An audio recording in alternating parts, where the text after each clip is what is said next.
నేరస్తులను వదిలిపెట్టే ప్రసక్తే లేదని, ఎన్ని రోజులైనా పట్టుకొని అరెస్ట్ చేయడం జరుగుతుందని జిల్లా ఎస్పీ బాలస్వామి తెలిపారు.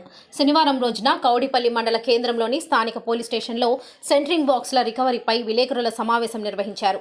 ఈ సందర్భంగా ఎస్పీ బాలస్వామి మాట్లాడుతూ, మండల పరిధిలోని నాక్సల్పల్లి గ్రామంలో ఆల్మాయిపేట దశరథ ఈ నెల 11వ తేదీన ఇంటి నిర్మాణం కోసం 200 సెంట్రింగ్ బాక్సులు ఉంచగా మరుసటి రోజు 200 బాక్సులు తొలగించడం జరిగింది. గ్రామం మండల కోల్చారంకు చెందిన అశోక్ ఫిర్యాదు చేయడంతో అప్పట్లో కేసు నమోదు చేయడం జరిగిందన్నారు. అదేవిధంగా కోల్చారం పోలీస్ స్టేషన్లో 2, శంకర్పేటలో 1, అల్లాదుర్గంలో 1 కేసులు నమోదు చేయడం జరిగింది. ఆ రోజు నుండి ఎస్ఐ రంజిత్ రెడ్డి ఆధ్వర్యంలో సీసీ ఫుటేజ్ల ఆధారంలో ఒక ట్రాల్ ఆటోను గుర్తించి సెంట్రింగ్ బాక్సులను హత్నూర్ మండలం పల్పనూరు వద్ద నారాయణోలు లింగప్ప గారికి సెంట్రింగ్ బాక్సులను విక్రయించినట్లుగా తెలుసుకున్నారు. అనంతరం ట్రాలీ ఆటో యజమానిని గుర్తించి విచారణ చేపట్టగా 10 మంది సెంట్రింగ్ బాక్సులను దొంగలించి విక్రయించినట్లుగా విచారణలో తేలింది. నేరస్తులు సంగారెడ్డి జిల్లా చౌటకూర్ మండలం శివంపేట గ్రామానికి చెందిన వడ్డేర్ నవీన్, కోల్చారం మండలం రంగంపేట గ్రామానికి చెందిన సంగారెడ్డి జిల్లా చౌటుకూర్ మండలం శివంపేట గ్రామానికి చెందిన సంపంగి విజయ్, మఖాని పవన్, వడ్డే శ్రీకాంత్, కోల్చారం మండలం రంగంపేట గ్రామానికి చెందిన వడ్డే యాదయ్య, వడ్డే దుర్గప్రసాద్, పాపన్నపేట మండలం నాక్సనపల్లి గ్రామానికి చెందిన వడ్డే దుర్గప్రసాద్, అల్లాదుర్గ్ మండలానికి చెందిన ప్రవీణ్లను విచారించగా నేరాన్ని ఒప్పుకోవడం జరిగిందన్నారు. నేరస్తుల నుండి ఒక ట్రాలీ ఆటో, ఒక ప్యాసింజర్ ఆటో బైక్, 255 సెంట్రింగ్ బాక్సులు, 99,000 రూపాయల నగదును స్వాధీనం చేసుకోవడం జరిగిందన్నారు. 11 మంది నేరస్తులను అరెస్ట్ చేసి రిమాండ్కు తరలించడం జరిగిందని ఎస్పీ బాలస్వామి తెలిపారు.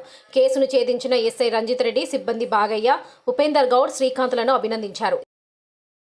సమావేశానికి వచ్చినటువంటి మన ప్రెస్ రిపోర్టర్స్ అందరికి కూడా తెలియజేయడం ఏమనగా, రీసెంట్ గా 12వ తారీఖు రోజు 117/24 అనే క్రైమ్ నెంబర్ లో సెంట్రింగ్ బాక్సెస్ పోయినవని కౌడిపల్లి పిఎస్ లో ఒక కేసు రిజిస్టర్ చేయడం జరిగింది. దీన్ని బేస్ చేసుకొని మా టీం, అంటే పోలీస్ టీం ఎవరైతే ఉన్నారో SI Ranjith Reddy, constable Bagaiah, Upender and Srikanth, వీళ్ళు ముగ్గురు ఒక టీమ్ గా పనిచేస్తూ ఈ సెంట్రింగ్ బాక్సెస్ ఎక్కడ పోయినాయి అనేది సీసీటీవీలు వెరిఫై చేసినప్పుడు ఒక అనుమానాస్పదంగా ఒక ఆటో ట్రాలీ ఆటో కనబడడం జరిగింది.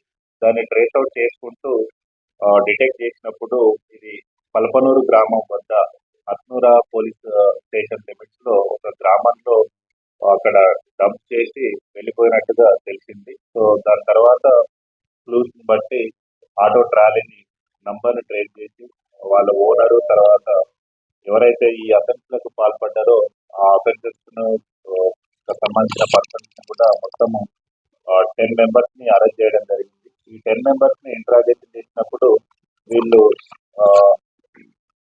ఈ కౌడిపల్లిలో జరిగినటువంటి ఈ 117/24 కాకుండా ఇంతకు ముందు కూడా కుల్చారం లిమిట్స్ లో 2 కేసులు, తర్వాత శంకరంపేట ఏ లిమిట్స్ లో 1 కేసు, అల్లాదుర్గ్ పిఎస్ లిమిట్స్ లో 1 కేసు కూడా ఈ గత 15 రోజుల్లోనే చేయడం జరిగింది. అవి కూడా మేము ఆల్రెడీ రిజిస్టర్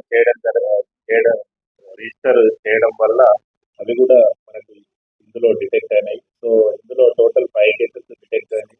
ఇందులో మనకు మెయిన్లీ ఈ దొంగతనం చేసినటువంటి సెంట్రింగ్ బాక్సెస్ ఏవైతే ఉన్నాయో అవి తీసుకొని స్క్రాప్ బిజినెస్ అమ్మేటటువంటి ఓనర్ అయినటువంటి నారాయణ లింగప్పను కూడా అరెస్ట్ చేయడం జరిగింది. ఈ టీమ్ లో 10 మెంబర్స్ ప్లస్ ఒక రిసీవర్, టోటల్ 11 మెంబర్స్ కూడా ఇందులో అరెస్ట్ చేయడం జరిగింది. 5 కేసెస్. ఇందులో